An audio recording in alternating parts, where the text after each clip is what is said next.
네, 3프로TV 142만 구독자의 사랑을 한몸에 받는 금융천재. 세 번째 서서 V의 시나리오로 코로나19발 경제위기의 현주소와 포스트 코로나 시대 투자 포트폴리오를 분석하는 오건영 작가님 모셨습니다. 안녕하세요. 안녕하세요. 네. 네, 먼저 자기소개 좀 부탁드려도 될까요? 일단 먼저 오해가 있으셔서 금융천재는 이 과장 광고고요. 갓건영이라는 말이 너무 많이 들려가지고. 네. 이게 제가 진짜 이 방송 나올 때 이거 말씀해 주실 때 제가 되게 몸둘 바를 모르겠는데요. 그러니까 저도 되게 열심히 이제 금융에 관심이 많은 건 맞고요. 많이 좀 공부하려고 하고 있습니다. 그리고 제가 공부한 걸 다른 분들하고 좀 많이 공유를 하고자 그렇게 좀 노력을 하고 있습니다. 지금 신한은행에서 근무하고 있고요. 이번에 이제 V의 시나리오라는 책으로 이제 인사를 드리게 됐습니다. 오건영입니다. 잘 부탁드리겠습니다. 네. 네. 코로나19 여파로 우리나라는 역사적 최저금리로 지금 접어들었는데요. 이제 기준금리 0.5%를 유지하는 이유와 그리고 기준금리 인하도 어떤 영향이 있는지가 정말 궁금하더라고요. 네네. 이게 첫 번째는 기준금리를 많이 낮춘 건 결국에는 경기 부양을 위해서 낮추게 되는 거잖아요. 네. 그러니까 작년도 이제 3, 4월 달에 코로나 때문에 완전히 팬데믹이 펼쳐지게 되고 그 다음에 나라 전체의 경제가 돌아가는 걸 갖다 이제 지탱을 해줘야 되는데 이게 가장 큰 문제예요. 뭐냐면은 나라 전체적으로 부채가 많거든요. 기업이나 개인들 가계부채도 되게 많은 편인데 코로나 사태라는 거는 경제를 멈춰버리는 문제가 생기는 거죠. 제일 중요한 건 뭐냐면 경제가 멈추는 것도 문제지만 경제가 멈출 때 쌓아놓은 저축이 있으면 이걸 써서 버틸 수가 있죠.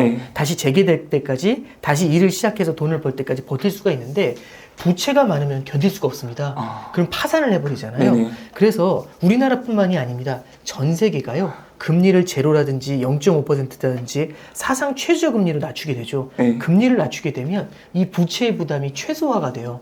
부채의 부담이 최소화가 되면서 이자 비용이 줄어들게 되면 적어도 이 코로나 사태가 지나갈 때까지 견딜 수가 있는 룸이 생기게 되는 거죠.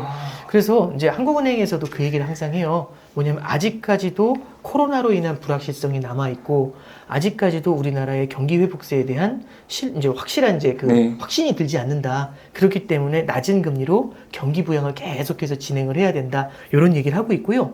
말씀드렸던 것처럼 금리가 낮으면 첫 번째는 부채의 부담이 줄기 때문에 개인들이 버틸 수 있는, 기업이 버틸 수 있는 룸이 생기고 두 번째는 금리가 낮아지면은요. 사람들은 투자를 하고자 하는 욕구가 생겨나게 돼요. 낮은 금리에 돈을 빌려가지고 물론 이제 주식 투자도 들어갈 수 있지만 기업들 같은 경우는 설비 투자 같은 걸 할 수가 있겠죠. 그럼 설비 투자를 하게 되면 일자리가 창출이 됩니다. 일자리 창출이 되면은 실업률이 낮아지게 되면서 개인들의 소득이 늘어나게 되고 이렇게 되면서 실물 경제의 회복으로 이어질 수 있죠. 그래서 금리 인하는 이런 이유 때문에 이제 진행을 한 거고 지금처럼 이례적인 상황에서 낮은 금리를 유지하고 있는 겁니다. 그러면 이제 금리가 한없이 이렇게 저금리로 진행될 수는 없을 것 같고 얼마 전에 제가 뉴스도 봤는데 연내 금리를 인상한다는 기사를 봤어요. 네, 그럼 금리가 올라간다고 하니 이때 연끌 대출에서 내집 마련을 해도 될까요? 저는 일단 첫 번째는 뭐 요즘 이제 굉장히 많이 나온 단어 중에 하나가 이제 연끌이라는 단어하고 뭐 이제 동학개미 운동 이제 이런 것들이 많이 나오는데요. 저는 동학개미 운동 일단 뭐 질문하고는 좀 다른 말씀이지만 동학개미 운동 같은 경우는 되게 저는 긍정적으로 생각을 해요. 왜냐하면 어차피 이 저금리가 이제 이렇게 잠깐 생각을 해보죠. 고금리 시대가 돌아온다라고 할 때 누구도 10% 20%짜리 뭐 90년대 그 20%짜리 고금리를 기대하진 않죠. 지금의 고금리를 잠깐 생각해 보면 사실은 이렇지 않습니까? 제가 처음에 은행 들어갈 때는 이제 5%였어. 그때 정기예금금리가 5%였어요. 2003년도에는. 근데 정기예금금리 5%였는데 다들 뭐라고 하셨냐면 선배들이 미친 저금리라고 했어요. 어떻게 이렇게 금리가 낮아졌냐고. 5%가요? 지금 5%면 5%면 와 지금은 난리도 아니죠. 지금은 고금리라는 말로도 부족하죠. 울트라 무슨 뭐 이런 게 붙어야 될 정도잖아요. 아예 그런 금리를 보지를 못했던 것 같습니다. 그러면 두 번째로 지금의 고금리라고 하면은 3%면 고금리냐?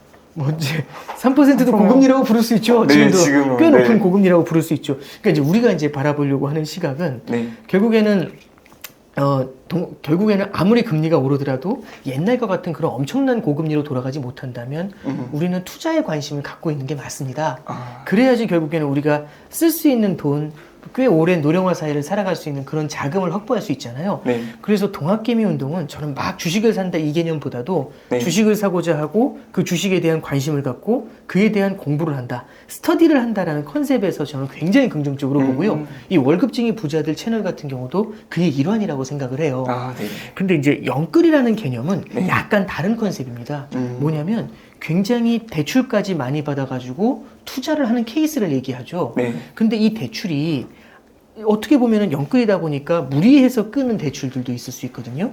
그럼 이런 대출들 중에서 굉장히 낮은 금리에도 대출을 끌 수 있지만 무리해서 끌다 보니까 되게 이제 좀 사채라든지 조금 높은 금리에도 대출을 끄는 경우들이 있어요. 맞아요. 이런 것들이 좀 문제라고 보고요. 저는 빚을 많이 내면서 투자를 했었을 때 생길 수 있는 문제는요. 불안감이 굉장히 커집니다. 네. 어쩌면 주식도 마찬가지고 부동산도 마찬가지인데요. 빚을 너무 많이 냈을 때는 부동산 가격이 조금만 떨어져도 굉장히 부담이 커져요.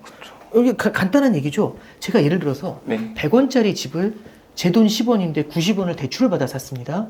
근데 100원짜리 집이 예를 들어서 10% 가격이 떨어진다고 가정해 보죠. 네. 사실 이제 10% 떨어질 수도 있죠. 근데 10% 떨어졌다 이제 오른다고 가정을 할게요. 10% 떨어지면은 어떤 일이 벌어지면 집값이 90이 되죠. 네. 근데 대출이 90이지 않습니까? 네. 그러면 저는 제 돈은 다 사라져 버린 거예요. 그러면 굉장히 큰 압박감을 느끼게 됩니다. 이게 저는 되게 큰 포인트라고 생각을 해요. 네. 그러면 내 돈이 없어졌는데 어떡하지? 이러면 여기서 만약에 집값이 더 떨어진다고 하면 저는 완전히 마이너스가 된, 제 자본은 그렇죠. 완전히 마이너스잖아요. 없어지는 거죠. 깡통이다라는 이게 실제로 2010년대 초중반에 보면은 깡통주택, 깡통전세 이런 얘기들이 유행을 할 때가 있어요. 네네. 이거는 영끌, 그러니까 굉장히 빚을 많이 낸 상태에서 집을 샀을 때 네. 이럴 때 굉장히 큰 마음의 부담을 주게 됩니다. 이렇게 되잖아요. 네. 그럼 잘못된 선택, 그러니까 뭐냐면 객관적으로 좋은 집임에도 불구하고 기다리면 좋아질 수 있음에도 네. 불구하고 집을 팔아버리는 문제도 생길 수 기다리기가 있죠. 너무 힘들죠. 심리게임에서 네. 꼭 밀리게 됩니다. 그래서 저는 영끌이라는 건요. 주식에서도 마찬가지고 부동산에도 마찬가지고 모든 투자에서 자신을 가장 불리한 위치에서 서게 해서 투자하는 방법이라고 생각을 해요. 그래서 첫 번째는 영끌을 최대한 저는 안 하시는 게 그러니까 네. 여유 자금 내에서 투자를 하셔야 승리하는 투자를 할 수 있다. 버틸 수 있으니까. 예, 그런 생각이 좀 들고요. 그다음에 이제 만약에 이제 금리가 올랐을 때 영끌이라는 걸 한번 잠깐 생각을 해보면 우리가 이제 금리가 오르더라도 10% 20% 오르는 금리는 아닐 거지 않습니까? 네. 그러면 금리보다 저는 금리가 상승하면서 나타날 수 있는 리스크보다 조금 더 고민해서 볼 수 있는 거는 오히려 신용등급 관리가 되게 중요하다라고 생각을 해요. 영끌을 했을수록 이게 관리가 중요한 이유가 뭐냐면 예를 들어서 연체를 한다든지 해서 신용등급까지 내려가잖아요. 네. 그러면은 주택담보대출로 굉장히 장기로 받은 대출뿐만 아니라 단기로 끌어온 대출들도 이게 대출 연장이 되지 않는 문제가 생길 때가 있어요. 그런 문제가 생길 수도 있나요? 예, 그렇습니다. 네. 그러면 예를 들어서 더 신용등급이 낮기 때문에 대출을 일부 정도는 좀 대출을 갚아주셔야 될 것 같아요. 이런 얘기들이 나올 수도 있거든요. 네. 그래서 저는 영끌이라는 것 자체가 워낙에 불리한 게임이다라는 게 1번이고요. 네. 만약에 그런 상황에서 조금 어렵다면 어차피 금리가 올라간 거 답은 없지만 네. 그건 이제 최대한 그래도 자기 신용등급 관리, 그러니까 연체 관리 같은 걸 최대한 하셔가지고 문제를 하지 않는다. 그렇죠. 이런 그럴 때일수록 더욱더 관리를 좀 많이 해주시는 게 되게 포인트가 되지 않을까 싶어요. 그래서 저는 이 금리 상승이라는 것, 그러니까 금리 상승이라는 건 언제든지 나타날 수 있는데 네. 영끌이라는 것 자체는 항상 모든 이슈에서 이제 스스로를 굉장히 좀 어려운 처지에 놓이게 한다. 요걸 조금 이제 감안해서 보실 필요가 있을 것 같습니다. 그러면 기존에 영끌 대출을 해서 이미 매수를 네. 했던 분들도 있을 수가 있어요. 네. 그러면 이제 금리가 오른다는데 그럼 네네. 그분들은 네. 지금 이미 집을 영끌해서 사신 분들은 어떻게 대처를 할 수가 있을까요? 방금 전에 이제 저도 그러니까 뭐 이게 이미 벌어진 일이잖아요. 이미 벌어진 일이면 뭐 이제 대처하는 방법이라는 건 당연히 이제 연체가 되지 않도록 하는 게 일단 1번이 되겠죠. 근데 저는 이제 이런 생각이 들어요. 영끌을 해가지고 집을 샀는데 금리가 올랐습니다. 근데 금리가 어느 정도 올릴지까지도 조금 먼저 객관적으로 보실 필요가 있어요. 네. 예를 들어서 한국은행에서 금리를 올리면 한 번 올릴 때 0.25%씩 올립니다. 10% 20% 올리는 게 아니라 조금씩 올리게 되거든요. 가장 큰 이유는 경기에 큰 타격을 주지 않고 가계부채에도 큰 타격을 주지 않으면서도 이 금리를 인상을 해가지고 물가를 잡거나 아니면 과도한 투자 심리를 제어하려는 그런 목표가 좀 있어요. 그러니까 첫 번째는 금리가 어느 정도 올라갈 때까지 내가 버틸 수 있는지도 보실 필요가 있고요. 첫 번째는. 두 번째는 이게 이제 금리가 올라갔을 때는 아무래도 부동산 쪽에서도 좋은 부동산이 있을 수 있고 나쁜 부동산이 있을 수 나쁜 부동산이 좀 그러네요. 이게 환금성이 좋은 부동산들이 있을 수 있잖아요. 그죠? 입지가 좋거나 예, 그렇죠. 입지가 남들 좋거나 좋아하는 그렇죠. 수요가 많은. 네, 그렇죠. 그러니까 뭐 여기 제가 이제 부동산 전문가는 아닙니다만 그런 아파트인지를 한번 조금 더 객관적으로 보실 필요도 있는 것 같아요.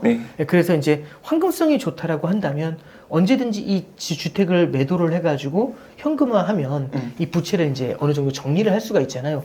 이럴 여지도 있는지도 한번 좀 감안해 볼 필요가 있어요. 그래서 연끌을 하지 않는 게 저는 좋을 것 같다는 게 첫 번째 조언이고, 이왕 하셨다라면은 지금 상황을 좀 더 객관적으로 보시면서 엑시트 플랜이 있는지를 좀 보시는 것도 되게 좋은 방법인 것 같습니다. 그리고 아까 말씀드렸던 것처럼 이제 신용등급 관리, 대출 관리 이럴 때일수록 오히려 더 연체 관리 같은 데 더 집중을 하셔야 그래야 현재 상황에서 최대한 버틸 수 있는 그런 룸을 만들 수 있을 것 같습니다. 일단 대출을 했더라도 버틸 수 있는 체력이 있는지, 체력으로 버틸 수 있는지 이게 제일 그런 중요하겠네요. 것들이 굉장히 중요하죠. 그래서 금리가 어느 정도 오르는지 이런 것들도 좀 이렇게 어느 정도 좀 생각해 보실 필요도 있고요. 근데 무엇보다도 연끌 투자라는 거는 권유해드리긴 너무 어려운 것 같습니다. 그렇죠. 좀 위험하긴 그렇습니다. 하죠. 그러면 경제 뉴스에서 미 페드의 양적 완화에 대한 이야기 자주 나오는데, 우리나라에서 시행하는 건 한국판 양적 완화라고 하더라고요. 그러면 양적 완화가 무엇이고 또 이렇게 분리해서 말하는 이유가 따로 있을까요? 이제 이렇게 보시면 돼요. 중앙은행은 화폐를 찍는 곳입니다. 근데 돈을 찍으려면 무언가 신용 등급이 튼튼해야 돼요. 무언가 담보물이 필요하거든요. 그래서 먼 옛날에는 금을 담보로 돈을 찍었어요. 그걸 근본위 화폐제라고 하고요. 지금은 뭘 담보로 찍냐면 국채를 담보로 해서 돈을 찍어요. 근데 국채도 여러 가지 국채가 있습니다. 그러니까 예를 들어서 100년짜리 국채가 있어요. 근데 예를 들어 이런 거죠. 그럼 이제 아프리카에 있는 작은 나라의 100년 국채. 그러면 신용도가 약간 불안할 수 있잖아요. 물론 이제 국가의 국채니까 안정적이다라고 생각할 수도 있지만 조금 불안하다. 이제 이런 느낌이 들 수도 있어요. 그래서 이제 어떤 말씀드리냐면 장기로 이어져가는 장기 국채 같은 경우는 조금 불안할 수가 있죠. 근데 대신에 이런 겁니다. 7일짜리 한국 국채. 7일 안에 그런 문제가 생길 리는 없죠. 그래서 이제 중앙은행에서 돈을 찍을 때는 초단기 국채를 담보로 해서 돈을 찍게 돼요. 그래서 이제 이런 거죠. 우리나라 같은 경우는 7일짜리 국채를 담보로 해서 돈을 찍는데, 그러다 보니까 우리나라에서는 기준금리라는 게 7일짜리 초단기 금리를 기준금리로 합니다. 기준금리 이런 거예요. 지금 우리나라 기준금리가 0.5%인데 0.5% 기준금리를 딱 설정해놓고 시중에 돈이 많이 돌잖아요. 그러면은 너도 나도 돈을 빌려주려고 하니까 돈의 공급이 늘면서 돈의 값인 금리가 내려가게 됩니다. 그럼 0.5%보다도 금리가 낮은 상태에서 놀아요. 근데 기준금리가 0.5면 중앙은행은 나서가지고 그러면 돈을 빨아들여야겠다. 돈을 쭉 빨아들이면 돈이 모자라지니까 금리가 올라오겠죠. 그래서 0.5% 위로 올라갈 거예요. 근데 0.5%가 기준이니까 위로 올라가면 자금을 공급을 해줘. 그럼 금리가 다시 내려오죠. 그래서 이 0.5% 금리 라인을 맞춰주려고 해요. 중앙은행은 그래서 초단기 금리인 기준금리를 올렸다 내렸다 하면서 전체적인 실물 경제를 컨트롤하려고 합니다. 근데 문제는 뭐냐면 우리는 7일짜리로 대출 받아본 적은 없죠. 그렇죠. 실물 경제에서는 대부분 다 1년 이상의 장기 대출이 대부분이에요. 그럼 이제 말씀드릴 건 뭐냐면 실물 경제에서 작용하는 건 1년, 2년, 10년 이런 금리들인데, 중앙은행은 이제 말씀드렸던 것처럼 이런 거죠. 이게 이제 그 기간이라고 한번 이렇게 해볼게요. 요 팔이 있으면 요게 하루짜리고요. 요게 한 달짜리, 1년짜리, 10년짜리 금리라고 해볼게요. 하루보다는 한 달짜리 금리가 높고 한 달보다는 1년짜리 금리가 높고 1년보다는 10년짜리 금리가 높을 겁니다. 그러면 금리가 이런 식으로 형성이 되고 요 밑이 시간축이에요. 하루, 한 달, 1년, 10년 이렇게 됩니다. 중앙은행은 맨 끝에 있는 초단기 금리를 잡아서 올렸다 내렸다, 이 기준금리를 올렸다 내렸다 하면서 전체적인 금리를 조절을 해요. 근데 이게 생각보다 어려운 게 여기 이제 여러 개 이제 방송선도 있지만 줄넘기 줄이 하나 있다고 해볼게요.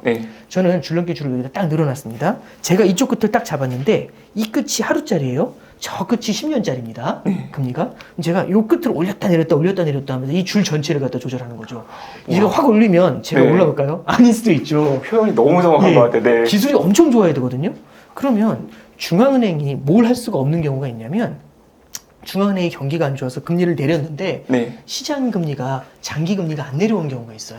그러니까 이렇게 실물 경기가 안 좋으면 돈이 안 돌아요. 돈이 안 돌면 너도 나도 돈을 구해야 되니까 금리가 올라가겠죠. 그럼 금리가 전체적으로 올라가 있어요. 그럼 중앙은행은 뭘 하냐면은 단기 금리를 기준금리를 쫙 네. 잡아내리면서 네. 전체 금리를 낮춰야 되거든요. 근데 쫙 잡아내렸는데 금리가 안 내려와요. 네. 이 기준금리만 가지고는 이 전체가 안 내려오는 거죠. 그럼 어떻게 하냐면 이때 중앙은행이 나서가지고 원래는 초단기 채권만 초단기 국채만 네. 사면서 돈을 뿌려줘야 되는데 장기 국채를 사면서 돈을 뿌려주는 거죠. 그러면 장기 국채의 영역에 돈이 모이기 시작합니다. 그럼 이쪽에 돈이 쏟아지면 네. 금리가 내려가게 되겠죠. 이렇게 해서 실물 경제를 살려요. 그래서 미국 같은 경우는 네. 금리가 제로금리까지 내려갔어요. 네. 제로금리에서 내릴 데가 없죠. 그렇죠. 네. 근데 이제 제로금리까지 금리를 내렸는데도 불구하고 전체 금리가 안 내려와요. 그랬더니 중앙은행이 직접 나서가지고 장기 국채를 사들여서 금리를 찍어버린 겁니다. 근데 우리나라는 아직 제로금리까지 내려가지는 않았고요. 네. 그런 양적 완화로 갈 레벨까지는 아직은 되진 않아요. 네. 그래서 우리나라에서는 그러니까 양적 완화를 실제로 하지는 않고 있고요. 아. 한국판 네. 양적 완화다 이제 이런 얘기가 나오긴 해요. 근데 네. 이게 미국처럼 그렇게 큰 금액으로 하거나 하는 게 아니라 소액으로 해가지고 필요한 것에 일시적으로 자금을 공급해주는 그런 컨셉 정도가 가능한 상황입니다. 아, 그런 국채를 네. 개인한테 팔기도 하고 하나요? 아니요. 이제 개인들은, 물론 개인들이 살 수도 있는데요. 네. 이 워낙에 국채가 사이즈가 워낙에 사이즈가 개인이 살 수 있는 일단 크기가 뭐 아니기 기본 때문에. 단위가 뭐 몇백억, 100억 단위로 시작을 하니까 네네. 개인들이 국채 투자를 하기는 좀 어렵고요. 네. 그래서 이제 기관 자금들이 국채 투자를 굉장히 많이 하고 은행들도 국채 투자를 많이 하고. 아, 그렇게 은행들도요? 해요. 네네. 아무래도 안전한 자산이니까 네네. 많이 담고 있으려고 하게 되겠죠. 아, 네. 알겠습니다. 그러면 이제 코로나19발 경제 위기 속에서도 주식과 부동산 투자를 하시는 분들이 점점 늘어나고 있어요. 네. 근데 그 사람들이 이제 투자를 하는 이유들은 네. 뭐가 있을까요? 저는 이제 첫 번째는요. 네. 아까 전에 말씀드렸던 것처럼 금리가 너무 낮아졌다라는 데 포인트가 있는 것 같아요. 금리가 너무 낮아지게 되면 이제 예를 들어서 지금 정기예금 금리가 2%만 돼도 되게 높은 편이고요. 1% 정기예금 금리도 있었어요. 그러면 저 어렸을 때 뭘 배웠냐면 72의 법칙이라는 걸 배운 적이 있습니다. 뭐 여기서도 아마 다뤘을 것 같은데요.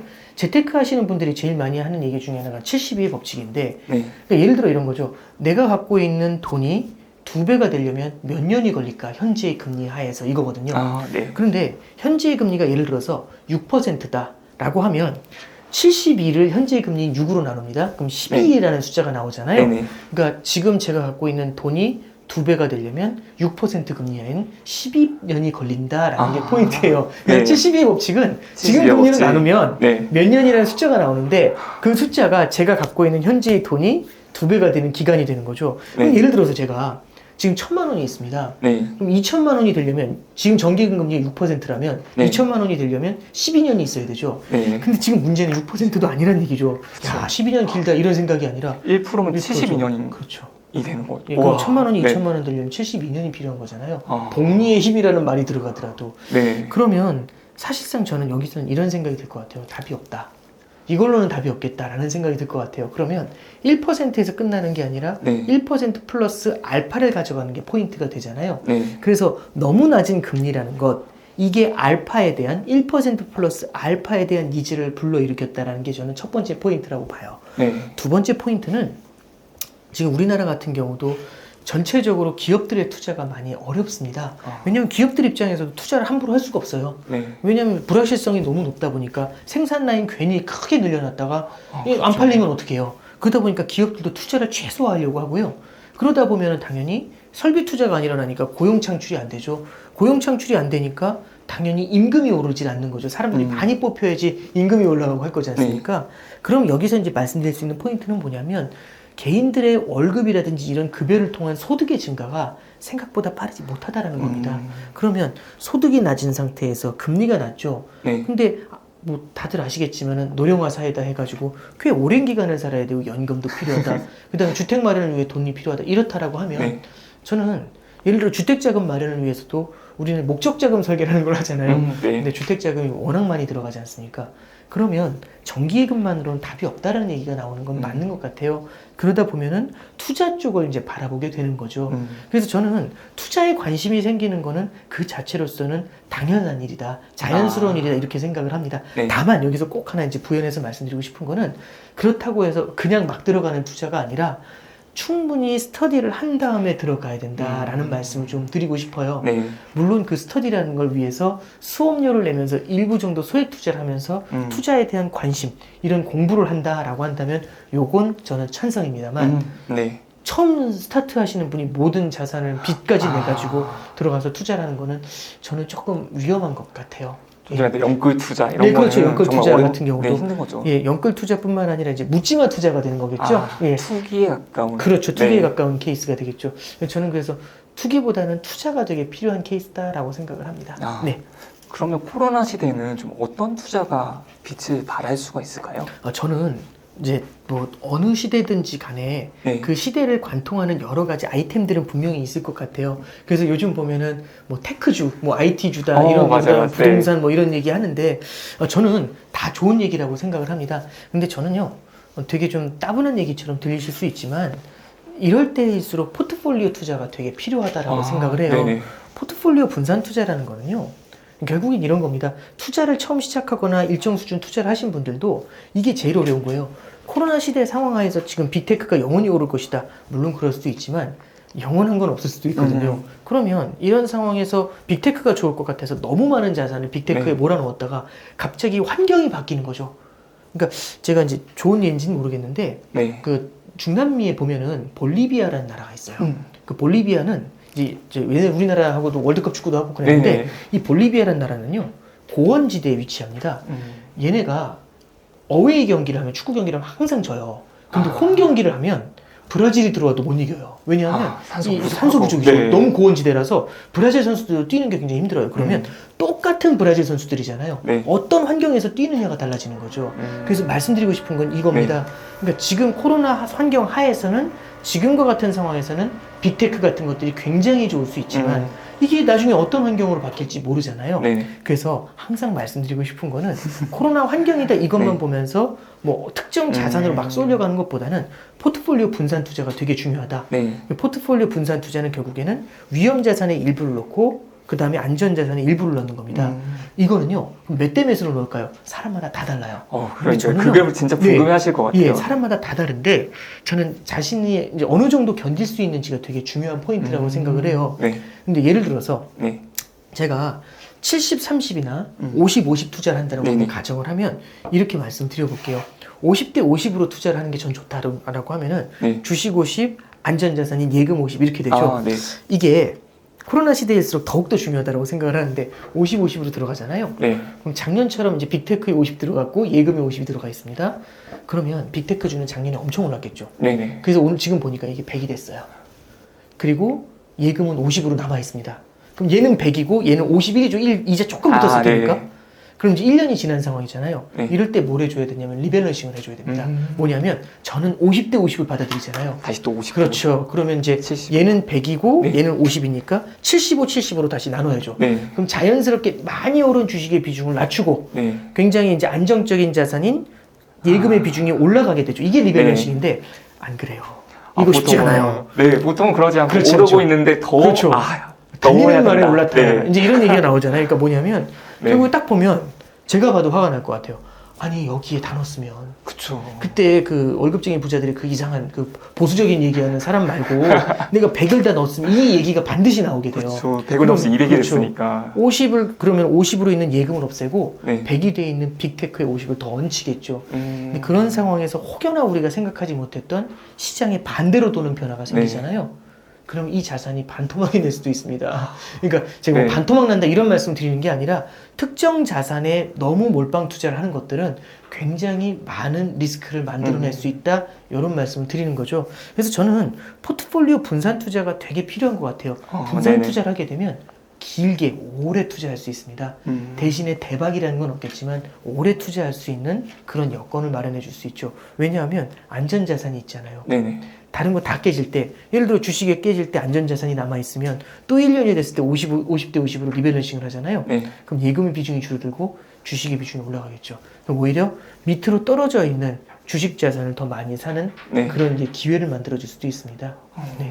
그래서 예전에 올해도 포트폴리오 같은 걸 봤는데 채권이랑 주식이랑 이 비중을 조절을 하면서 계속 리밸런싱을 하면서 진행을 하더라고요. 네, 그렇습니다. 그러니까 우리가 포트폴리오라고 하면은 그냥 알았어 50, 50 깔아 이것도 있는데 50, 50을 깐 상태에서 얘를 1년 단위든 네. 2년 단위든 제가 생각하는 저 스스로하고 약속한 기간이 있잖아요. 네. 그때 걔네를 갖다 계속해서 밸런스를 다시 조절해주는 그러니까 다이나믹한 운용이 좀 필요한 것 같아요.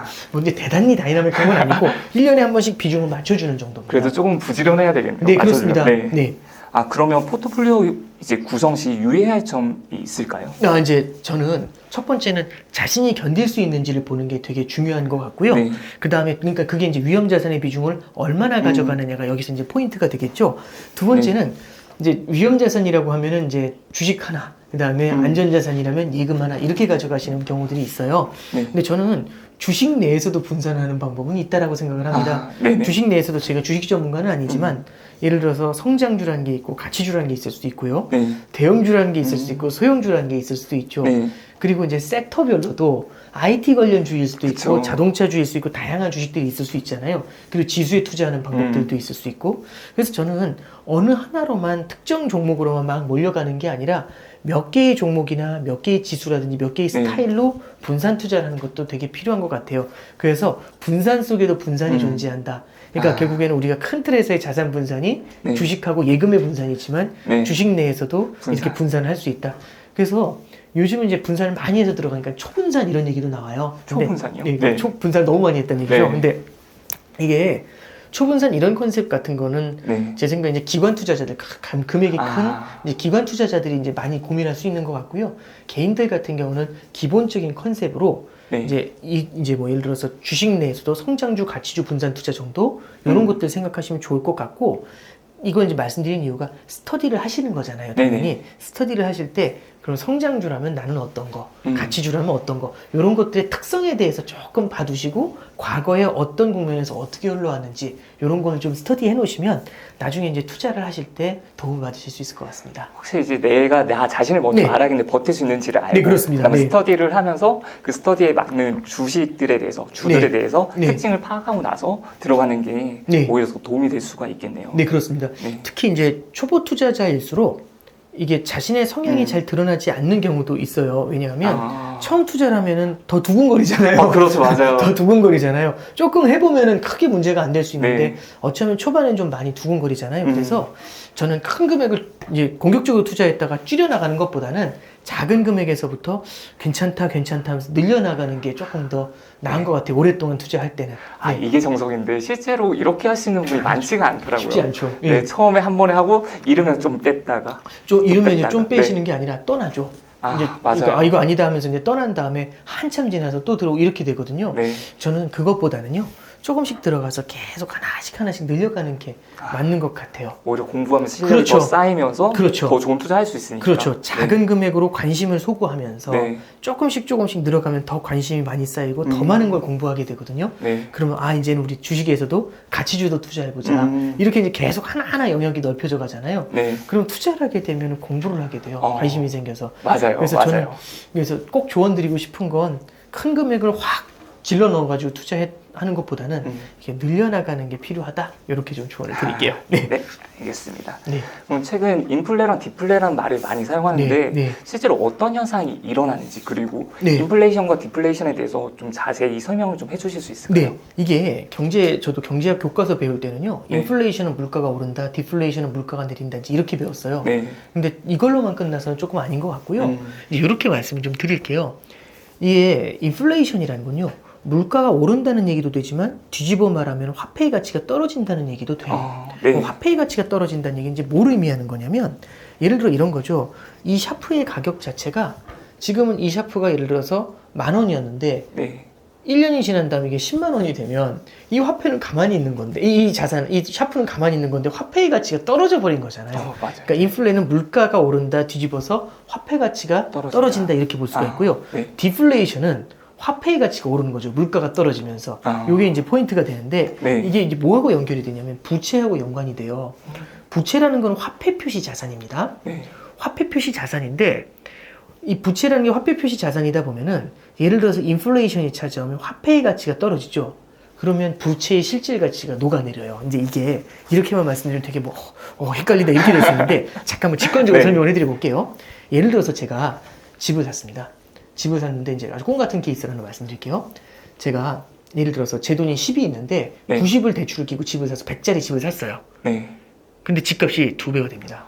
그럼 200이 되죠, 집값이? 네. 그러면 부채는 90으로 그대로 남아있는데 자산 가격이 퍽 뛰었죠. 네. 그러면 그 90이 옛날에 집값이 100일 때보다는 훨씬 더 그 90이라는 부채가 작아 보이죠. 네. 자산의 인플레이션이 커지잖아요. 그럼 부채가 되게 상대적으로 약해 보여요. 네. 이런 얘기죠. 예를 들어서 제가 빚이 1000억이 있어요. 그러면 큰일 났네 이러는데 알고 보니까 빌딩이 1조짜리예요. 자산이 부럽죠. 네. 저는 재수없다 이런 생각이 드는 거죠. 네. 그러니까 제가 그렇다는 얘기가 아니라 그러니까 그만큼 부채라는 거에 총액도 중요하지만 네. 자산이 얼마나 사이즈가 크냐도 되게 중요한 포인트가 되는 거죠.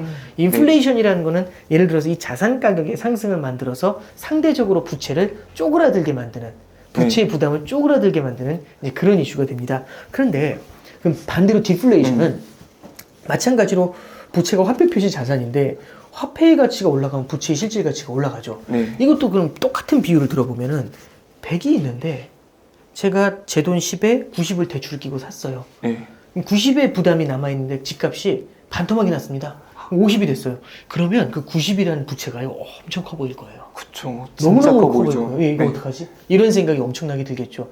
그래서요 지금처럼 부채가 많은 환경에서는 디플레이션이 만약 찾아오잖아요. 사람들이 아무도 소비를 안 해요. 이게 일본의 경기 불황, 일본의 경제 불황을 만든 핵심적인 요인입니다. 부동산 버블이 무너졌거든요. 네. 그러면서 디플레이션이 찾아오죠. 그랬더니 부채는 오롯이 남아있는데 이게 자산 가격이 떨어지니까 부채 부담이 커지는 거잖아요. 네. 그럼 사람들은 소비를 더 안 해요. 사람들이 소비를 더 안 하면 물가가 더 떨어지겠죠. 그럼 물가가 더 떨어지면 네. 이런 거예요. 물건의 가격이 떨어질 거라고 생각을 하면 이 샤프의 가격이 계속 떨어질 것 같아요. 그럼 사느니 안 사죠. 안 사죠. 최대한 많이 떨어질 때까지 기다리죠. 네. 그래서 1년 후에 갔더니 반토막이 났어요. 안 사죠. 더 떨어질 거니까. 그래서 예를 들어서 부동산가 네. 같은 경우도 부동산 가격 디플레이션이 찾아와서 계속 떨어질 것 같은 기대가 생기잖아요. 네. 그럼 아무도 부동산 안 사죠. 떨어졌어요. 안 사요. 더 떨어질 것 같으니까. 그래서 디플레이션이라는 건요. 기본적으로 부채가 많은 상태에서 찾아오는 디플레이션은 그 부채의 부담을 훨씬 더 크게 한다는 부담이 있는 거고요. 두 번째는 디플레이션이 찾아왔을 때는 소비를 최대한 뒤로 미루고 싶어요. 이러면 실물 경제가 살아나는 속도가 굉장히 늦어질 수 있습니다. 네. 이게 일본이 겪었던 잃어버린 30년 불황. 요걸 얘기해 주는 거죠. 네. 그래서 이제 지금 인플레와 디플레가 굉장히 크게 부각되는 이유 여러 가지가 있겠지만 네. 저는 핵심적인 포인트로 이 그 부채가 많다라는 거하고 엮어서 인플레이션은 화폐 가치의 하락, 네. 부채 부담의 감소, 디플레이션은 화폐 가치의 상승, 부채 부담의 증가 네. 이렇게 말씀드렸잖아요. 그러면 지금 중앙은행들은 그럼 뭘 원하느냐? 당연히 디플레이션보다는 인플레이션이 낫다라고 네. 얘기하는 거죠. 디플레이 늪에 빠지는 것보다는 네. 인플레 쪽으로 끌어올리는 게 낫다. 이제 이렇게 얘기하는 이유가 여기 있는 겁니다. 그러면 네. 인플레랑 디플레라는 이야기가 나오는 이유가 디플레의 가능성이 있기 때문에 그렇죠. 나올 거라 생각이 되는데 그렇죠. 그럴 가능성이 있을까요? 이제 만약에 네. 작년에 코로나 사태 때 네. 중앙은행이나 정부가 경기 부양을 하지 않고 가만히 놔뒀으면 굉장히 큰 문제가 생겼을 수 있죠. 네. 그러니까 과거에 경제 대공황이라는 게 있었고 그 경제 대공황이 네. 미국의 경제 대공황이 대표적으로 디플레이션 사례예요. 경기가 무너져 내리는데 네. 아무런 경기 부양을 하진 않습니다. 그러면 네. 실제로 주저앉아 버려요. 주저앉아 있는 걸 끌어올리는 건 정말 힘들거든요. 주저앉기 전에 어떻게 쓰는지 버티게 만들어줘야죠. 쓰러지기 전에 무언가 처방을 해줘야 네. 그래야 아무래도 비용이 덜 그렇죠. 들지 않습니까? 그래서 아무것도 하지 않은 상황이었다면 이미 디플레이 늪에 빠졌을 겁니다. 근데 지금 그렇게 가지 않도록 하기 위해서 굉장히 많은 노력을 하고 있는 거다라는 컨셉으로 이해하시는 게 좋을 것 같아요. 네. 그럼 이제 집값 상승이라는 이제 자산 인플레이션 네. 외에도 이제 금리 시장 금리 인상이라든지 네. 이런 형태들로 인플레이션이 일어나고 있어요. 네네. 그러면 경제가 이런 것들이 경제가 살아난다고 좀 볼 수가 있을까요? 네, 이제 요 두 가지인데요. 네. 물가가 오르는 요인은 두 가지로 보여요. 첫 번째는 원자재 가격이 오르는 방법이 있습니다. 네. 원자재 가격이 오르면 기업들 입장에서는 이 원자재 가격이 오른 만큼 원가가 오른 만큼을 판매가에 전가를 해버리죠. 네. 그럼 물가가 올라요. 첫 번째는 원자재 가격이 오르면서 물가가 오르는 케이스, 원가 상승이죠. 이거 별로 안 좋아요. 결국에는 성장이 별로 안, 저는 급여도 늘지 않고 실물 경제도 네. 안 좋은데 취업도 제대로 안 되는데 물가만 올라요. 이거는 진짜 그야말로 죽음인 거죠. 근데 이런 물가 상승이 있습니다. 뭐냐면 실물 경제가 살아났어요. 너무 좋아요. 네. 그래서 너도나도 소비를 해요. 그러니까 수요가 폭발하는 거죠. 소득도 많고 소득이 많아서 수요가 폭발하는 거죠. 그러면 이제 아름다운 시대가 열리는 거죠. 그러면 수요가 너무 많다 보니까 물가가 뛰어요. 근데 여기서는 이런 물가 상승은 큰 문제가 안 되는 건 물가가 막 뛰잖아요. 그럼 기업들 입장에서는 이렇게 물가가 뛰어도 잘 팔리면 마진이 많잖아요. 그럼 기업들은 투자를 늘려요. 경기도 좋고 마진도 많이 나오니까 당연히 투자를 늘리겠죠. 그러면 보다 많은 사람들이 채용이 되고 기존 사람들의 임금은 상승하게 되죠. 이게 이제 선순환으로 접어들게 되는 거죠. 그래서 얘를 저는 이 표현이 이제 그렇게 좋아하는 표현은 아닙니다만 착한 인플레이션이다라고 표현을 하고요.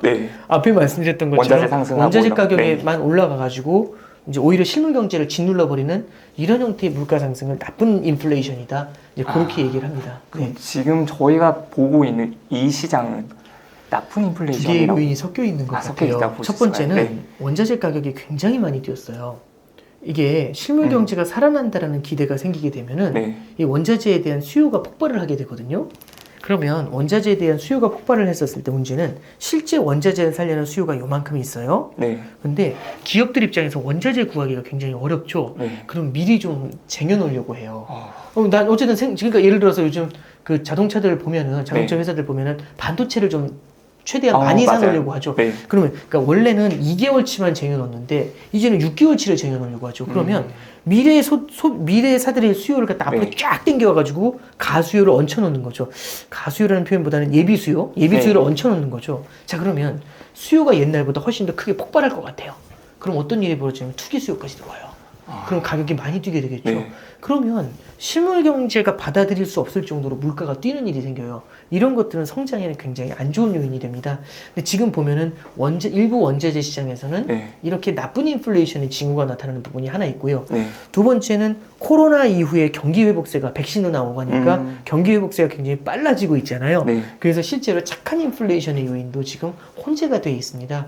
그래서 이게 이제 나쁜 인플레이션이 줄어들고 착한 인플레이션 쪽으로 쭉 달려가면 너무 좋은 건데 이제 오히려 그런 반대의 케이스도 볼 수 있죠. 요거는 시간을 조금 두고 봐야 알 수 있을 것 같습니다. 제가 얼마 전에 나쁜 인플레이션을 경험했던 것 같아요. 인테리어를 하는데 자재비가 하루하루 걸려서 달라지는 걸 느꼈어요. 맞아요. 그래서 그 업체 분께서도 빨리 계약을 하는 게 낫다고, 그래야 이 정도 가격에 줄 수 있으니까 빨리 계약을 하라고. 이게 좀 계약을 하기 위해서 하는 말일 수도 있는데 실제로 가격이 변하는 게 보이더라고요.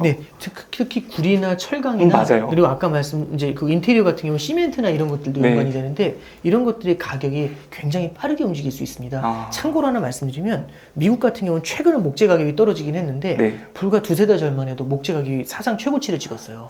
엄청나게 뛰었거든요. 그랬더니 주택건설업체에서 주택을 지을 수가 없어요. 왜냐하면 계약을 한 금액으로는 못 맞추는 거죠. 역마진이 나니까, 마진이 안 나니까 포기를 해버리는 문제가 생기는 거죠. 그래서 이 원가의 상승이라는 게 되게 안 좋은 영향을 주는 경우들이 굉장히 많을 수 있습니다. 진짜 나쁜 인플레이션. 나쁜 인플레이션입니다. 한번 겪어보셨네요. 간접 경험 한번 해봤습니다. 그리고 부동산 주식 시장 외에 최근에 비트코인 쪽에 투자를 하시는 분들이 많아요. 근데 이제 그러면 비트코인뿐만 아니라 이제 가상화폐가 실제로 금융자산으로 인정을 받을 수가 있을까요? 그러니까 일단 이렇게 말씀을 드릴게요. 비트코인, 그러니까 제가 코인 쪽을 잘 모르지만 그냥 매크로 경제를 보는 측면에서 이제 말씀을 드리면 비트코인은 화폐로서는 너무 이제 변동성이 높아요. 화폐로 쓰기에는. 화폐라는 거는 결국에는 가치가 안정이 돼 있어야 돼요. 근데 아까 전에 말씀드렸던 것처럼 인플레이션, 디플레이션이 찾아오면 인플레이션은 화폐 가치의 하락, 디플레이션은 화폐 가치의 상승. 뭐 예를 들어서 5% 물가 오르고 5% 물가 내리면 난리가 나거든요. 요즘도 보면 물가 3-4% 오르니까 막 30년 내 최대치다 뭐 이런 얘기 나오면서 인플레이션의 공포 막 이렇게 나오잖아요. 근데 이제 비트코인이 화폐라고 생각을 해보면 하루에도 10%씩 또 올랐다 떨어졌다 하죠. 그러면 하루에 10% 올랐다 10% 떨어지면 하루 만에 10% 인플레와 디플레를 다 경험한 겁니다. 실물 경제가 이걸 버틸 수 있는, 이거는 좀 다른 얘기인 것 같아요. 그래서 저는 코인이라는 거는 이게 화폐로서의 기능보다는 지금은 자산으로서 좀 인정받는 게 필요한 것 같고요. 지금 자산으로서 인정받고 있는 그 과정인 것 같아요. 그러다 보니까 기관 투자자들도 자산으로서 인정하면서 들어와 보고 들어와서 투자를 해보니까 실제로 자산으로서 그 가치가 있는지, 그런 안정성이 있는지 이런 것들을 계속해서 이제 보고 있는 과정이고요. 자산으로서 인정받으려면 많은 사람들이 고루 인정을 해주잖아요. 네. 그러려면은요, 많은 사람들한테 예상하지 못한 이제 좀 전혀 좀 터무니없는 그런 피해가 가는 걸 제어를 할 필요가 있습니다. 그러다 보니까 각급 자산에 대해서는 네. 규제가 들어가게 돼요. 네. 그래서 일정 수준의 규제에 대한 논의도 있는 거고요. 이 규제라는, 그리고 이제 이게 자산으로 인정받는 이 과정을 거치면서 이 이제 성장통이라고 해야 되나요? 예, 그 과정에 비트코인이 있는 거 아닌가? 저는 그렇게 좀 생각하고 있습니다. 코인이 이렇게 화폐로 인정을 받으려면 시간이 좀 걸릴 수가 있겠네요. 저는 그렇게 생각을 하고요. 화폐로 인정받기에는 제 생각에는 많은 시간이 필요할 것 같고 네. 자산으로 인정받는 게 우선일 것 같아요. 그래서 자산으로 인정받는 그게 이제 시간이 조금 걸릴 것 같다. 그리고 그 사이에 규제가 나오게 되는데 이 규제를 어떻게 이제 받아들이면서 이거와 함께 이제 적응을 해 나가느냐. 이게 만약 적응에 실패하게 됐었을 때는 안 좋은 결과가 나올 수도 있고요. 이제 그거는 이제 저희도 조금 더 지켜봐야 되는 거 아닌가? 예, 그렇게 생각합니다.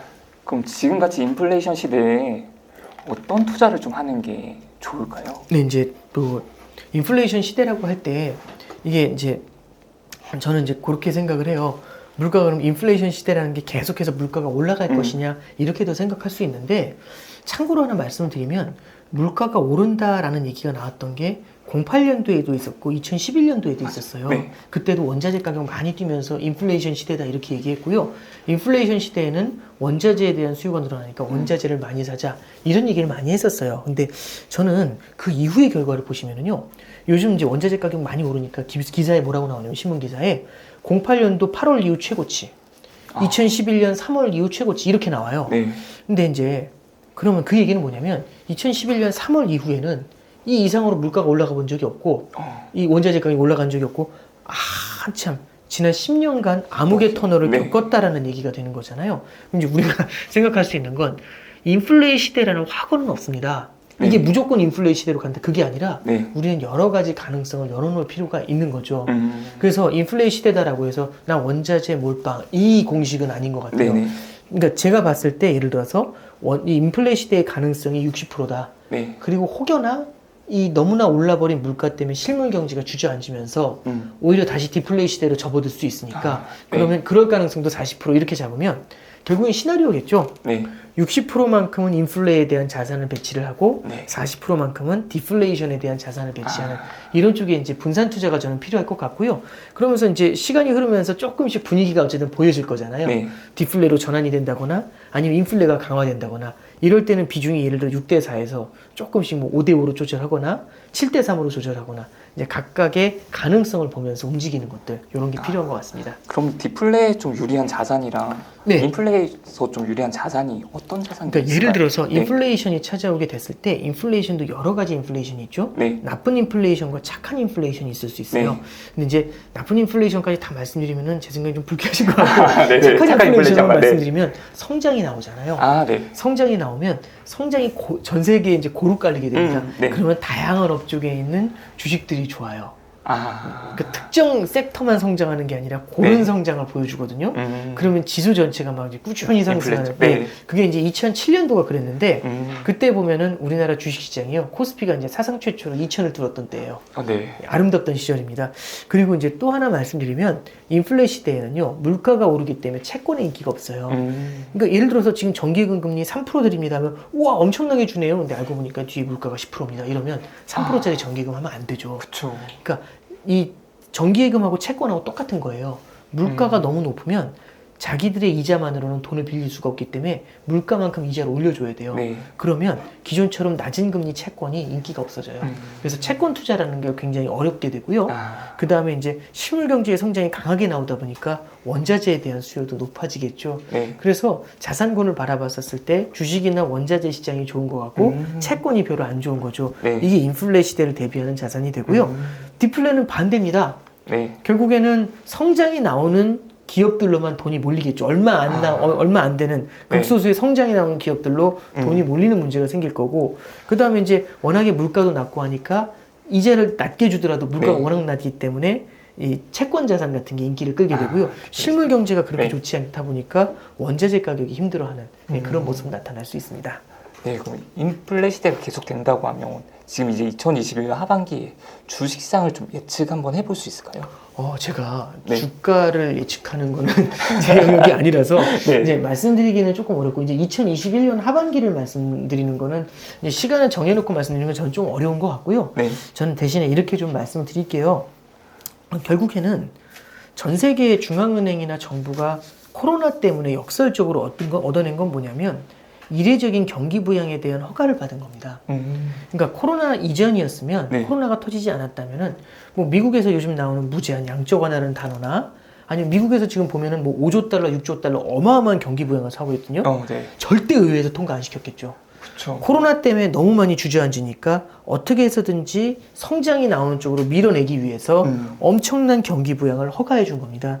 그러면 코로나 때문에 역설적으로 경기 부양이 세게 나왔잖아요. 네. 그럼 이것 때문에 결국에는 성장이 나오는 영역으로 이동을 하게 될 것 같아요.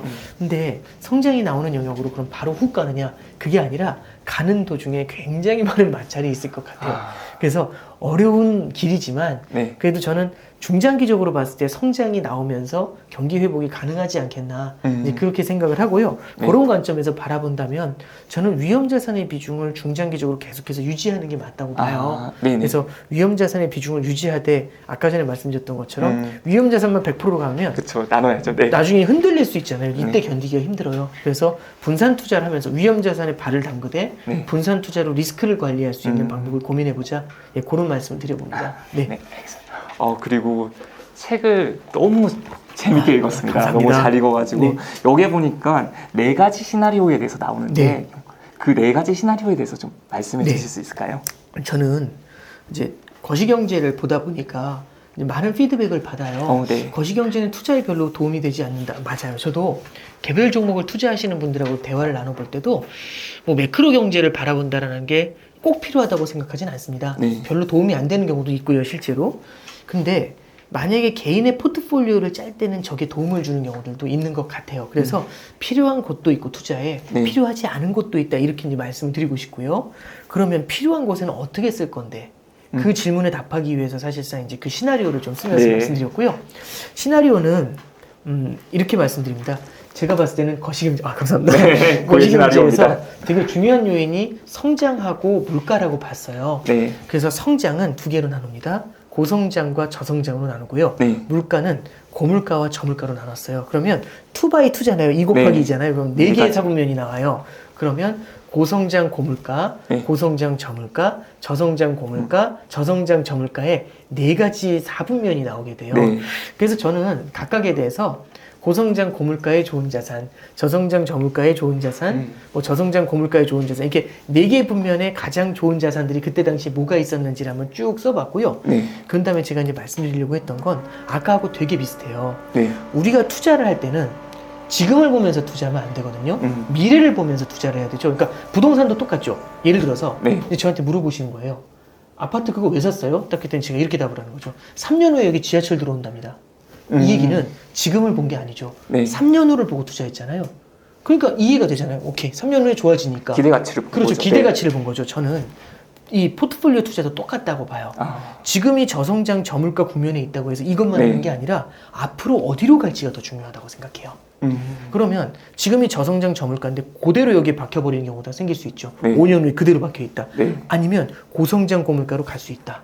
아니면 고성장 저물가로 간다, 저성장 고물가로 간다. 어디로 갈지 모르지만 이런 다양한 시나리오를 보면서 생각을 해볼 수가 있다는 얘기죠. 그러면 어디로 갈 건데? 모르죠. 근데 이런 게 있어요. 사지선다형이잖아요. 어디로 갈지, 저성장 저물가에 박힌다, 딴 데로 간다. 이런 경우에는 사지선다형이면 저처럼 공부 못하는 사람 그랬던 것 같아요. 안 좋은 걸 먼저 지운 거, 아닌 것 같은 걸 지우는 것 같아요. 그러니까 그래야 확률이 올라가잖아요. 그러면 4개 중에서 제일 아닌 것 같은 게 뭐지? 라는 생각을 해보는 거죠. 그럼 뭐부터 지우냐면, 이건 이제 사람마다 다 다릅니다. 뭐 제가 말씀드린다고 정답이 되는 것도 아니고, 미래라는 건 알 수는 없지만, 그래서 제일 먼저 이제 저 같은 경우는 고성장 저물가는 쉽지 않겠다라고 하면서 고성장 저물가를 좀 지워요. 그럼 이제 3개만 남죠. 그렇죠. 이 3개를 가지고 이 중에서 어디로 갈까? 저는, 이건 개인적인 거거든요. 저는 저성장 저물가에서 고성장 고물가로 갈 것 같아요. 이유는 네. 아까 말씀드렸던 것처럼 강력한 경기 부양책에 의해서 네. 물론 굉장히 많은 마찰은 있겠지만 결국에는 고성장 고물가로 밀어 올릴 수 있다고 생각을 해요. 그러면 저 같은 경우는 투자를 할 때 지금은 저성장 저물가의 자산을 많이 갖고 있지만 네. 시간이 갈수록 고성장 고물가의 자산의 비중을 조금씩 높여가는 운용을 하면 되겠죠. 이제 이렇게 이제 말씀드리면 복잡하다 생각하실 수 있는데요. 저는 2년 전이었으면은 이 얘기를 못했을 것 같아요. 책에서. 근데 지금은 저는 동학개미 운동이 이런 면에서 참 좋은 것 같아요. 지금은 증권사의 HTS 계좌에서 잘 쓰시는, HTS 많이 쓰시는 분들 많고요. 잘 쓰시는 분들. 또 하나 말씀드리면 ETF 투자 잘 하시는 분들 되게 많아졌어요. 그래서 각각의 국면에 맞는 ETF들이 있거든요. 그것만 갖고 운용을 하셔도 제 생각에는 가능한 얘기일 것 같아요. 네 가지 시나리오에서 각각 맞는 ETF가 있는 거죠. 네, 그렇죠. 각각에 맞는. 그래서 저는 뭐 이제 그 2년 전에는 전혀 엄두조차 못 내던 그런 상황에서 이게 동학개미 운동과 대중적인 경제나 투자에 대한 관심이 올라왔기 때문에 지금 말씀드리는 이런 레토릭이 이제 대중에서 소화가 되는 거다라는 생각을 하고 되게 고무적인 거라고 생각을 합니다. 그래서 저는 이렇게 경제 환경을 보면서도 우리가 투자 포트폴리오를 짤 수 있다라는 관점에서 그런 조언을 드려보고자 이제 저 책을 좀 기술해 봤습니다. 그럼 저성장 저물가에서 고성장 고물가로 가는데 진통이 있다고 말씀을 하셨잖아요. 어떤 진통이 있을 수가 있을까요? 그러니까 이렇게 좀 생각을 해볼게요. 어떤 말씀 드려보냐면 이게 그 지난 몇 년 동안에도 글로벌 금융위기가 2008년이었거든요. 그 이후로 십몇 년 동안 계속 저성장 저물가였어요. 그러면 이런 생각을 해볼 수 있죠. 아니 그럼 십몇 년 동안 뭐 했어? 이 생각이 들죠. 왜 이렇게 저성장 저물가에 계속 박혀있게 했어? 이 생각이 드는 거죠. 노력 많이 했어요. 노력 많이 했는데 다 실패한 거죠. 고성장 고물가 쪽으로 확 밀어 올리다가 주저앉고 밀어 올리다가 주저앉고 이런 거거든요. 왜 그런지 한번 말씀드려 볼게요.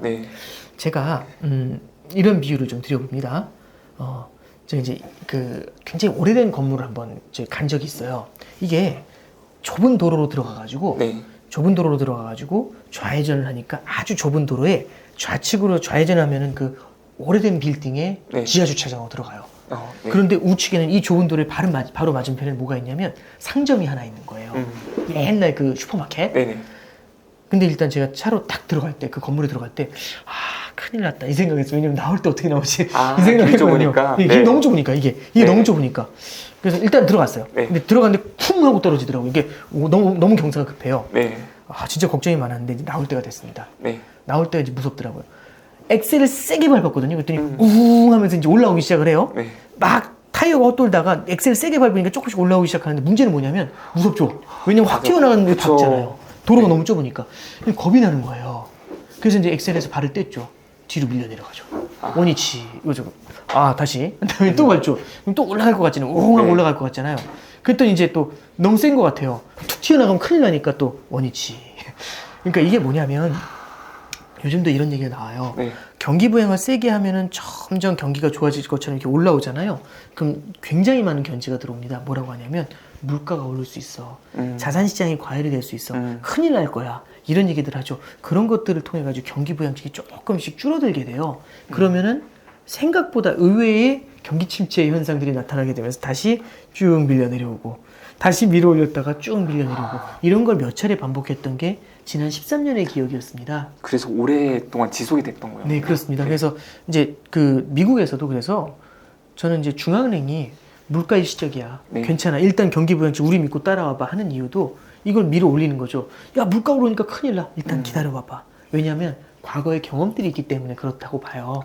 그럼 그래도 이렇게 밀어 올리다가 굉장히 많은 마찰들을 만나겠죠. 실제 물가가 올라가면 겁이 나니까 조금 후퇴할 수도 있고 이 완급을 조절하는 건 굉장히 어려운 것 같아요. 사람들이 알 수 있는 게 아니라 해보면서 실수도 하면서 배우겠죠. 그럼 그런 실수들이 나올 때 뒤로 밀려 내려가는 느낌이 있을 겁니다.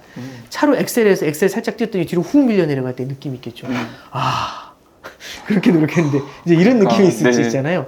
그래서 저는 이제 그런 것들이 하나의 리스크다라고 이제 그런 마찰들이다라고 말씀드리는 겁니다. 그럼 네 가지 시나리오에서 각각 그 시나리오 때마다 좀 매수를 해야 되는 그런 좀 종목들이 있을까요? 이제 뭐 저는 주식 종목을 말씀드리기는 어려울 것 같고요. 고성장 고물가 같은 케이스는요.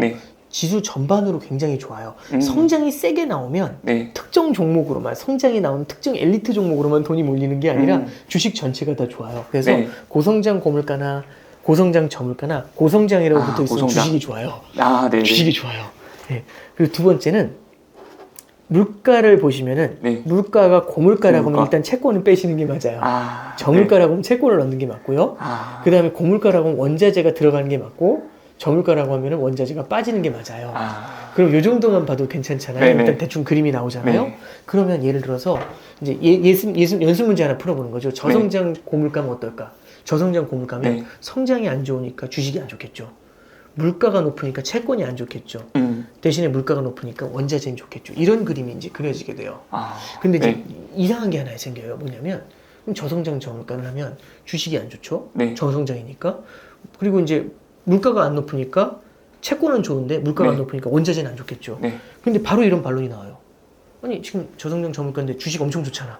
이 생각 들거든요. 왜냐하면 저성장 저물가에서 탈출하기 위해서 엄청난 돈을 붓고 있기 때문에 그래요. 경기 부양 때문에.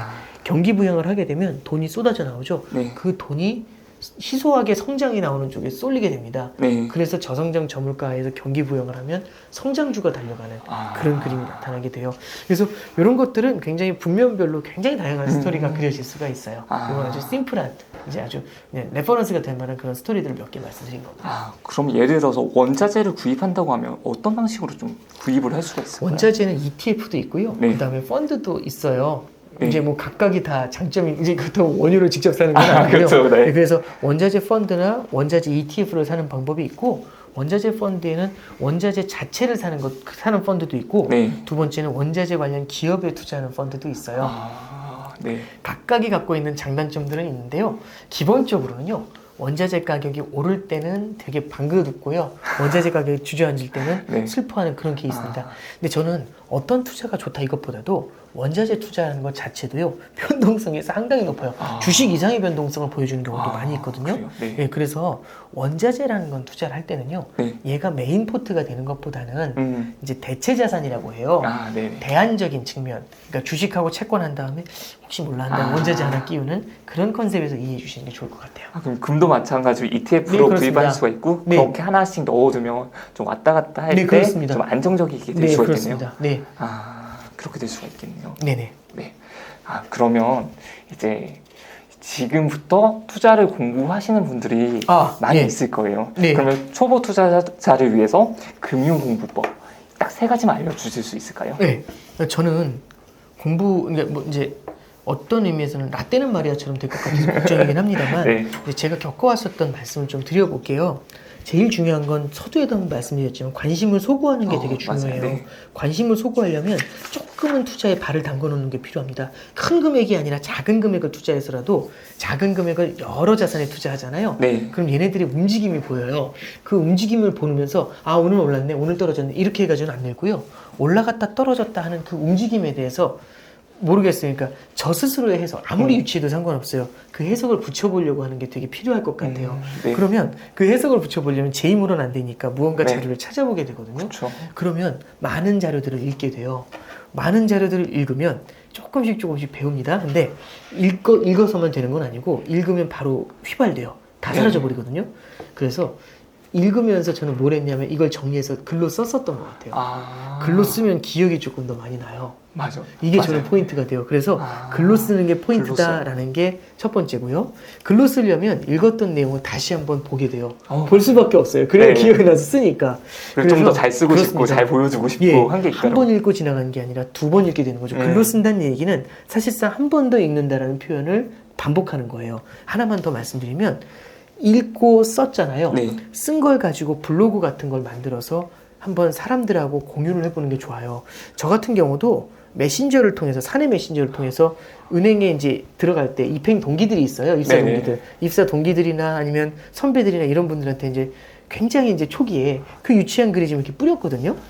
동기분들 너무 좋아했을 것 같은데요? 근데 이제 사실은 그때는 별로 관심 없었을 것 같아요. 워낙에 이제 유치한 글이어서. 근데 아마 조금 신기하게 생각했겠죠. 근데 저는 동기들이 좋아했다 이걸 떠나서 이게 저는 좋았던 것 같아요. 한 열흘 정도 쓰다가 저 되게 힘들었거든요. 이거 해야 되나? 이런 생각도 되게 들고. 그런데 이제 아침에 좀 일이 있어가지고 그날은 글을 못 썼어요. 근데 연락이 오더라고요. 기다리는 상이죠. 예. 오늘 안 쓰니? 이렇게 오는 메시지를 봤는데 너무 기분이 좋더라고요. 맞아요. 네. 읽어주는 사람이 있을 때 사람이 되게 기분이 좋아요. 그러니까 이게 유튜브도 똑같잖아요. 보아주시는 그쵸. 분이 있으면 너무 감사한 좋고, 거죠, 진짜. 댓글 달아주시면 더 좋고 막 이러잖아요. 맞아요. 네. 그걸로 사실은 이렇게 힘들어도 하시는 거잖아요. 근데 저는 무언가 저를 자극할 수 있는 뭔가가 필요하다고 생각합니다. 왜냐하면 저 스스로는 되게 약한 존재이기 때문에 그 의지가 쉽게 꺾여요. 그래서 이제 첫 번째 관심을 갖기 위해 투자를 좀 해보자. 두 번째는 많이 읽고 써보자. 쓴 걸 공유해보자. 그래야 나 스스로를 뭐 약간은 좀 변태 같다고 할 수 있는데 어려움 속에 계속 놓아두어야 네. 그쪽으로 포스를 해가야 계속해서 저도 공부를 하면서 이어갈 수 있다. 네. 그런 컨셉에서 좀 말씀드려봐요. 어떻게 보면 네. 네, 부부장님께서도 환경에 집어넣은 거랑 거의 비슷하다고 그렇죠. 볼 수가 있겠네요. 네, 계속해서 그렇죠. 이제 글을 다른 분들께 전달을 하면서 네. 공부했던 걸 전달을 하면서 내가 어쩔 수 없이 해야 되게끔 네, 안 그렇죠. 하면 찾으시는 분들도 있고 그렇죠. 하니까. 예, 이 유튜브로 해보셨으니까 그 네. 경험이 아마 이제 느껴지실 거예요. 근데 처음에 시작할 때 네. 이렇게 프레임을 짜서 들어가야지 해가지고 했던 건 아니고요. 네. 하다 보니까 계속 더 이제 읽어주시는 분들이 더 늘어나요. 그러면 네. 더 기분이 좋아지면서 맞아요. 우와 200명이나 있어 뭐 이런 거죠. 와, 너무 기분이 좋은 거죠. 와 1000명이야? 뭐 이러면 와, 깜짝 놀래요. 스스로한테도 막 잘했어 퇴근하고 이제 이런 생각 할 때 유치하긴 한데 이제 그런 생각 들고 하면은 네. 더 열심히 하고 싶어져요. 그게 스스로를 계속 공부하게 만드는 자극이 되는 것 같습니다. 저는 계속해서 자극을 만들어야 무언가 포기하고 싶고 게을러지는 거에서 벗어날 수 있다라고 생각을 해요. 네.